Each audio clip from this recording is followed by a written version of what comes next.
Bonjour à tous, je suis ravie de vous retrouver aujourd'hui pour une nouvelle vidéo où je vais vous présenter mon top 5 des plantes de l'année 2021. Alors cette année ça a été un petit peu le désastre avec certaines de mes plantes, j'en ai perdu pas mal. Il y en a pas mal aussi qui ont rejoint ma collection. Il y a eu un immense remue-ménage, surtout qu'en plus pendant quelques temps j'avais vraiment très peu de temps pour m'en occuper. C'était un petit peu les Hunger Games, voilà, celles qui étaient les plus résistantes ont tenu le choc, il y en a d'autres qui malheureusement n'ont pas tenu le choc du tout. Donc clairement cette année quand j'ai commencé à établir mon top 5, j'ai regardé mes plantes et je me suis dit alors toi t'as été embêtante, toi t'as été ultra embêtante, ah toi par contre t'as pas posé de problème, et clairement les 5 que j'ai retenus c'est les 5 qui ont été infaillibles, qui ne m'ont posé aucun souci et qui vraiment ont tenu le choc et qui m'ont vraiment tout pardonné, et voilà, c'est pour ça que je les aime d'amour. Donc c'est parti pour ce top 5. Déjà en première position, et là je pense que je me lance dans quelque chose de périlleux, de la prendre sans tout faire tomber, s'il te plaît Manjula, ne tombe pas, voilà, hop, c'est mon Alocasia Frydek. Donc là je pense que clairement on ne me voit plus, là il commence à avoir soif, donc je pense que je vais l'arroser juste après cette vidéo, mais clairement cette année, voilà, il n'a fait que pousser. Ouais, là il commence à avoir vraiment soif parce que là les feuilles tombent un petit peu, mais voilà, sinon cette année il n'a fait que faire feuille sur feuille. À chaque fois qu'une feuille sortait, une nouvelle apparaissait et ça n'a jamais cessé. Il a même commencé à me faire 2 petits rejets. Donc voilà, je suis trop contente. Ça c'est des petits bulbes qui ont commencé à pousser. Je l'ai rempoté récemment. Mais au final j'avais filmé la vidéo mais c'était flou, donc je l'ai pas posté. Donc là ça fait quelques semaines qu'il est dans ce nouveau substrat. Je vous avoue que j'avais tellement peur de le rempoter que j'ai repoussé jusqu'au moment où clairement il n'en pouvait plus. Donc je me suis dit bon voilà, il faut prendre le taureau par les cornes, on va y aller. Et au final il a l'air très content voilà, d'avoir été rempoté, et voilà, il s'en porte d'autant mieux au final. Donc voilà, je suis très contente, je pense qu'il a un bon emplacement là où il est vraiment juste à côté de la fenêtre, sans qu'il y ait trop de soleil direct dessus, donc voilà, c'est nickel pour lui. Et vraiment cette année, il m'a apporté mais tellement de bonheur. Il faudrait que je retrouve une photo de la taille qu'il faisait quand je l'ai adopté. Mais clairement, on n'était pas trop sur cette taille-là. Et je pense que là, ça doit faire 1 an du coup qu'il est à la maison. Parce que je crois que c'était à peu près à cette période de l'année que je l'avais acheté. Donc clairement, en plus d'être la numéro 1 de ce top 5, c'est en plus ma plante préférée. Donc voilà, mon Alocasia Frydek. Je pense que si mon appartement était en flammes et qu'il fallait que je prenne une plante, je pense que ça serait celle-ci. Alors ensuite, en numéro 2, je vais mettre mon Noya Carnosa Tricolore. Si j'arrive aussi à la prendre, voilà, qui est juste là. Clairement cette année, mais ça a été un bonheur de l'avoir. Elle m'a posé vraiment aucun souci, alors que vraiment, enfin je l'arrosais peut-être une fois par mois. Vraiment c'était quand j'y pensais, et c'était plutôt rare, et vraiment elle a continué à pousser. Alors ça pousse très lentement, hein, voilà, ne vous inquiétez pas si votre Oya fait 2 feuilles par an, voilà, souvent pour moi c'est ça. Après il y en a qui ont une pousse un petit peu plus conséquente on va dire, mais en tout cas les miennes souvent c'est très lent. Celle-ci elle a dû me faire, je crois que ces 3 feuilles là de cette tige sont de cette année, avec peut-être celle-ci, elle m'a peut-être fait 5 feuilles, celle-ci, cette tige, parce que là j'ai 2 petits pieds, et celle-ci, je crois que le bout, il n'y a rien qui va pousser, il faudrait que je coupe d'ailleurs. Et là par contre elle a commencé à me faire un petit rejet, et il va y avoir une nouvelle liane qui va commencer à pousser. Donc c'est très lent, mais je vous avoue que moi ça m'arrange parce que j'ai pas forcément énormément de place. Donc d'avoir des plantes qui restent petites, je vous avoue que j'apprécie. Elle cascade très lentement et je lui en demande pas plus. Donc j'adore vraiment cette plante. En plus vraiment son feuillage avec les nouvelles feuilles qui sont un peu plus rosées, et en grandissant qui deviennent un petit peu un peu plus jaunes, un petit peu beige. Je trouve ça très joli, enfin non, même d'ailleurs c'est plus un peu blanc. J'ai aussi, et ça je sais pas si vous la voyez, j'ai l'Oya Crimson Queen. Alors ça je sais jamais si je le prononce bien, mais elle est juste ici, et celle-ci aussi elle a bien poussé. Je l'avais achetée sur la boutique Noé Bouture, c'est une boutique que j'aime énormément. D'ailleurs elle est pleine de poussière, oh là là, il faudrait que je la dépoussière. Voilà, donc cette petite bouture qui a bien grandi cette année. Voilà, de base il y avait que 3-4 feuilles dessus, je crois que je vous avais fait un unboxing quand je l'avais reçu. Et au final là elle a bien poussé je trouve, donc je suis contente et vraiment j'adore toujours autant son feuillage. Cette liane elle est quand même pas mal blanche, j'en ai une qui est un peu plus verte, mais vraiment j'adore cette plante, elle est magnifique et pareil je pense... Ah non ça va, je pense qu'il faudra que je l'arrose un petit peu. Je vois que dans son pot en suspension, en fait, il y a une araignée au fond. Je ne vais pas trop m'approcher. Donc voilà ma petite Oya avec sa colocataire dans son pot. Et voilà, je pense que je vais la dépoussiérer, l'arroser. Et voilà, je pense que celle-ci aurait pu être dans mon top. Et au final, l'Oya carnosa tricolore, bien qu'elle soit plus classique et plus commune, et ben je pense que c'est celle que je préfère. Voilà, dites-moi ce que vous en pensez en commentaire. C'est laquelle que vous préférez vous? Voilà, moi je pense que c'est celle-ci, dites-moi. Ensuite la troisième plante de ce top, c'est aussi une plante qui est retombante. Et celle-ci je pense que je vais la laisser là où elle est parce qu'elle est très bien. C'est ma chaîne de cœur, ma Ceropegia woody.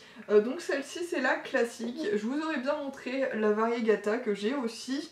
Voilà, que j'aime d'ailleurs d'autant plus la variegata parce que je la trouve encore plus jolie. Mais malheureusement il y a quelques mois je me suis aperçue qu'elle avait des trips. Je me suis pas rendu compte tout de suite parce que je voyais les feuilles qui tombaient, je me disais ah ça doit être moi, j'ai encore oublié de l'arroser. Je l'arrosais, à chaque fois j'oubliais de l'arroser, donc voilà, un mois plus tard je la réarrosais et je me disais ah ouais c'est bizarre parce que d'habitude quand même je l'arrose très peu mais ça fait pas tomber toutes ces feuilles à ce point. Et au bout de quelques mois, voilà, le temps que je capte, hein, j'ai été très longue à la détente, et ben je me suis aperçue qu'en fait il y avait plein de feuilles en fait qui avaient des petites marques en fait, des petites succions que font les trips, et qu'en fait elle perdait ses feuilles à cause de ça. Donc depuis je l'ai traitée et elle a l'air d'aller mieux, mais elle est bien dégarnie, donc j'hésite à couper un petit peu les tiges en bas pour essayer de regarder un petit peu le haut, parce que vraiment tout le haut sur au moins un quart de la longueur est complètement dégarni et c'est franchement pas très joli.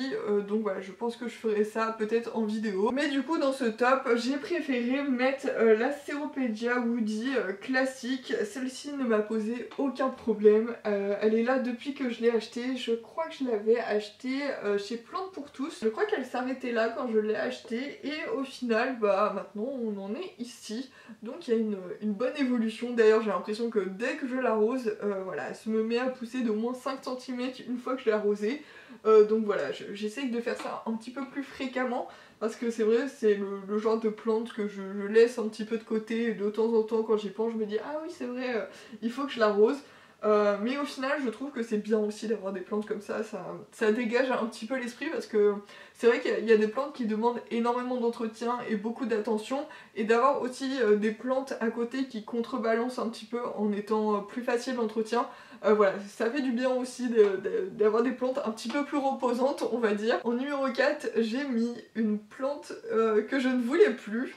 Voilà, pour la petite histoire, voilà, je vais vous dire déjà c'est quelle plante. Donc la plante en question c'est mon Pilea. Il y a quelques mois j'hésitais à m'en séparer parce que vraiment c'était plus du tout l'amour entre lui et moi. Les feuilles commençaient un petit peu à se déformer, on se comprenait plus du tout. Je le laissais vraiment de côté et je m'en occupais très peu. J'ai même pensé à le donner ou le vendre, et au final, une fois que je l'ai rempoté dans un substrat qui était un peu plus adapté, je me suis aperçue qu'il se portait de mieux en mieux.